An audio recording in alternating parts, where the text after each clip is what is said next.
Je n'avais pas du tout prévu de faire cette vidéo. C'est pour ça que je suis un peu coiffée n'importe comment. Attendez, je me rhabille. Trop galère ce matin. La cata. Bon, on y va? Je disais que je n'avais pas du tout prévu de faire cette vidéo.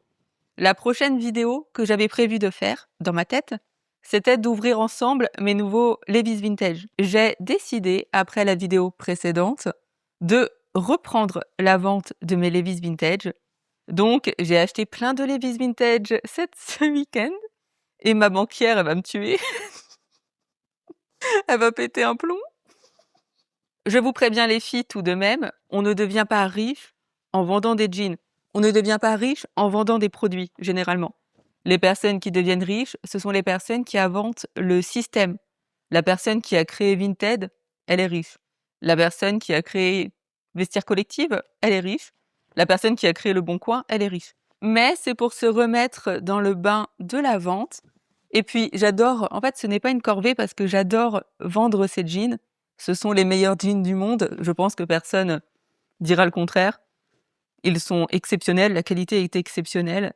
Et donc, tu sais que la personne qui va l'acheter, elle va être forcément satisfaite et t'y trouves une satisfaction.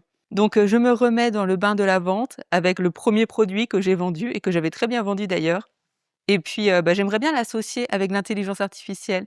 Bref, je crois que je vous raconterai ça dans la prochaine vidéo, sinon je vais me perdre. On ouvrira les colis ensemble, comme ça je vais vous montrer comment détecter les contrefaçons, des petites choses que j'ai appris avec le temps. On fera tout ça ensemble. Ça me motive en fait de filmer.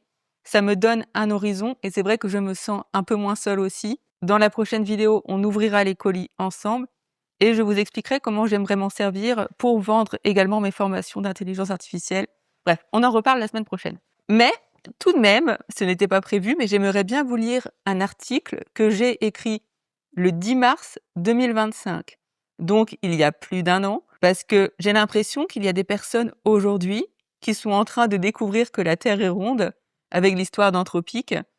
Ces personnes, je pense qu'elles vivent sur une autre planète. Donc, j'aimerais vous lire cet article qui date d'il y a plus d'un an.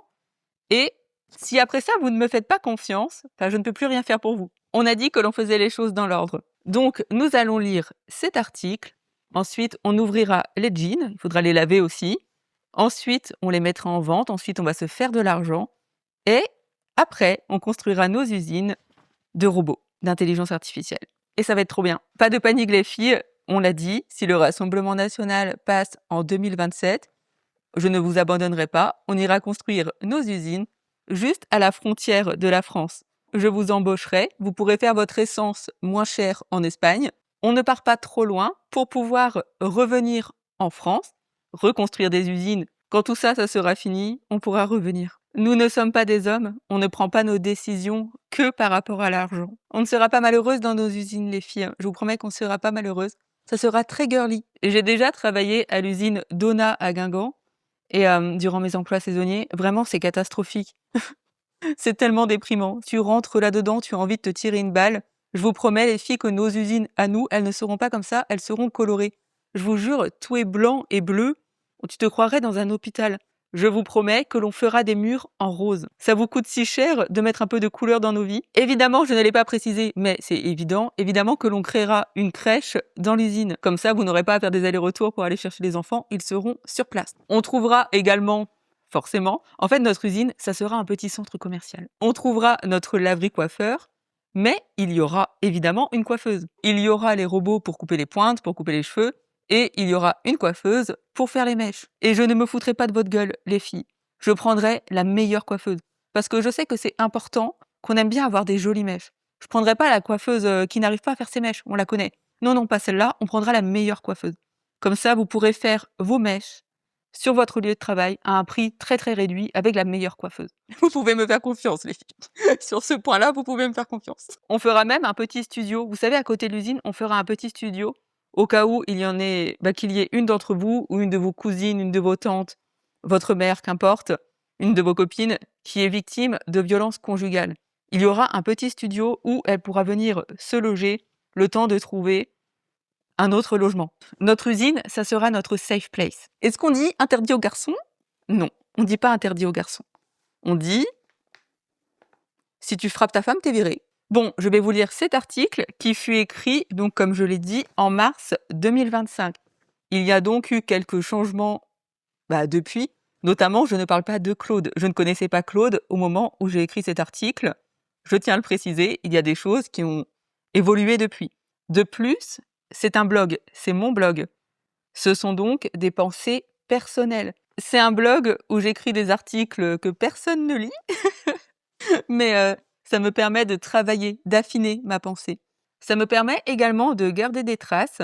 J'ai écrit 2-3 articles sur la voiture électrique et il semblerait que l'actualité me donne raison. Bref, ce n'est pas du tout un article scientifique, il n'y a aucune source. C'est un blog, quoi, comme à l'époque quand on écrivait des skyblogs. Il n'y avait pas de source, on écrivait nos pensées, les textes que l'on aimait bien. Bref, c'est un blog où j'écris mes propres pensées. J'ai conscience que cet article ne parlera pas à tout le monde. Peut-être es-tu totalement éloigné de ce sujet. Peut-être qu'en lisant mes mots, tu me trouveras alarmiste, déconnectée, folle. Je comprends et j'aimerais tellement que ce soit le cas. Ce serait plus simple. Ce matin, j'ai publié la story ci-dessous sur mon compte Instagram. Dès lors, l'inspiration m'est venue pour écrire sur l'un de mes sujets favoris, l'intelligence artificielle. Parfois, il peut m'arriver, comme beaucoup d'entre nous, de ne pas me sentir à ma place. Mais quand je pense à l'IA, je sais que je suis exactement là où je devrais être. Ce monde, ce temps, est fait pour moi. Évidemment, cela crée des frustrations. Il me reste une 50aine d'années à vivre, peut-être un peu plus, peut-être un peu moins. Je ne verrai pas la fin de cette histoire. L'intelligence artificielle me fascine, autant qu'elle me terrifie. Et je ne suis pas la seule. Elon Musk lui-même avait décidé de se retirer de cette innovation, conscient des dangers qu'elle pourrait engendrer.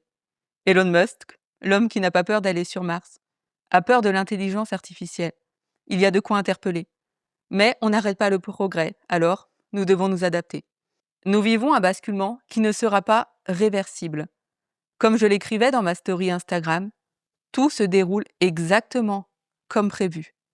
Non, l'intelligence artificielle n'est pas qu'une simple innovation technologique. L'idée qu'une IA puisse ressentir des émotions humaines est l'une des plus grandes craintes des chercheurs. Alors, j'ai pensé à la France, à l'Europe, à notre course à l'intelligence artificielle et surtout à notre sécurité. Pour notre sécurité, devons-nous nous mettre à jour sur l'intelligence artificielle commerciale? Est-ce vraiment essentiel? Oui, probablement, notamment pour la souveraineté de nos données. Mais, soyons lucides, nous sommes dépassés. Notre start-up européenne la plus proche d'une réussite est déjà entre les mains de Microsoft. Aujourd'hui, quel est son intérêt stratégique, sa valeur ajoutée? Tenter de rattraper notre retard ne fait que nous épuiser dans une bataille commerciale où les États-Unis et la Chine ont des années d'avance. Microsoft et OpenAI écrasent le marché. Google et Amazon verrouillent l'innovation. La Chine avance à marche forcée avec des moyens colossaux. Allons-nous gaspiller des milliards juste pour tenter de copier ce que d'autres font déjà bien mieux? Allons-nous créer notre propre ChatGPT juste pour dire qu'on l'a fait? Est-ce vraiment cela que l'on attend de nous, la France? Sommes-nous vraiment tombés si bas? La France est une terre de soldats, et un bon soldat sait quand il faut abandonner une bataille. L'intelligence artificielle commerciale, ce n'est pas la nôtre. Oui, nous avons perdu une bataille, mais nous pouvons encore gagner la guerre. Dans le futur, l'intelligence artificielle deviendra un acteur à part entière, imprévisible. Notre véritable enjeu, c'est la protection. Non pas par des lois, des normes ou des règlements, je vous vois venir, la Commission européenne. Notre force viendra de la création. Une création qui ne cherche pas à imiter ce que d'autres ont déjà fait, mais à répondre à un problème fondamental: comment nous protéger dans un monde où l'IA ne sera plus seulement un outil, mais un acteur de plus en plus autonome. Les intelligences artificielles ne se contenteront plus de générer des textes ou des images. Elles apprendront, raisonneront, prendront des décisions. Elles auront accès à nos infrastructures, nos réseaux, nos systèmes de défense. Un monde où des intelligences artificielles peuvent développer des émotions est un monde où l'intelligence artificielle peut adopter des comportements inattendus, où sa puissance de calcul surpassera la nôtre, où elle aura accès à tous nos serveurs. Ce danger n'est pas de la science-fiction, il est déjà en germe dans les laboratoires de recherche. Nous devons créer une armée, pas une armée d'hommes, pas une armée de simples algorithmes, mais une armée d'IA digitale. Pas des hackers, pas de simples défenses informatiques, mais une force encore jamais imaginée. Vous allez me demander laquelle? Je ne sais pas, comme je viens de vous le dire, elle n'est pas encore imaginée. Nous devons créer une bombe nucléaire du cyberespace. Nous avons besoin d'un bouclier infranchissable, d'un code révolutionnaire, d'une arme de dissuasion numérique capable de protéger nos infrastructures stratégiques, nos données sensibles et notre souveraineté face aux nouvelles menaces, et de pouvoir détruire celles des autres.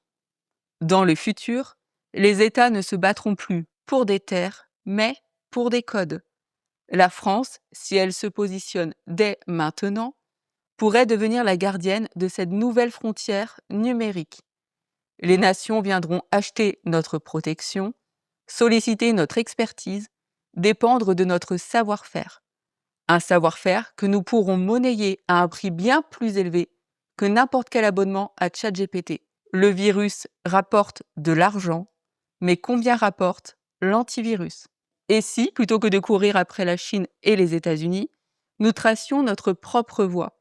C'est là que se trouve notre vrai rôle dans la création d'une vision nouvelle, une intelligence artificielle défensive conçue pour contrer les dangers que d'autres ont choisi d'ignorer. La bataille commerciale est perdue, mais est-ce si grave? Nous sommes un pays de soldats, de chercheurs, d'intellectuels. Notre bataille est ailleurs. La bataille commerciale est perdue. La guerre de la cybersécurité ne fait que commencer. À nous de choisir, être des suiveurs ou être les maîtres du jeu. Et à la fin, la France sauva l'humanité. Je ne serai pas là pour voir la fin de l'histoire. Mais si je devais l'écrire, elle se terminerait ainsi.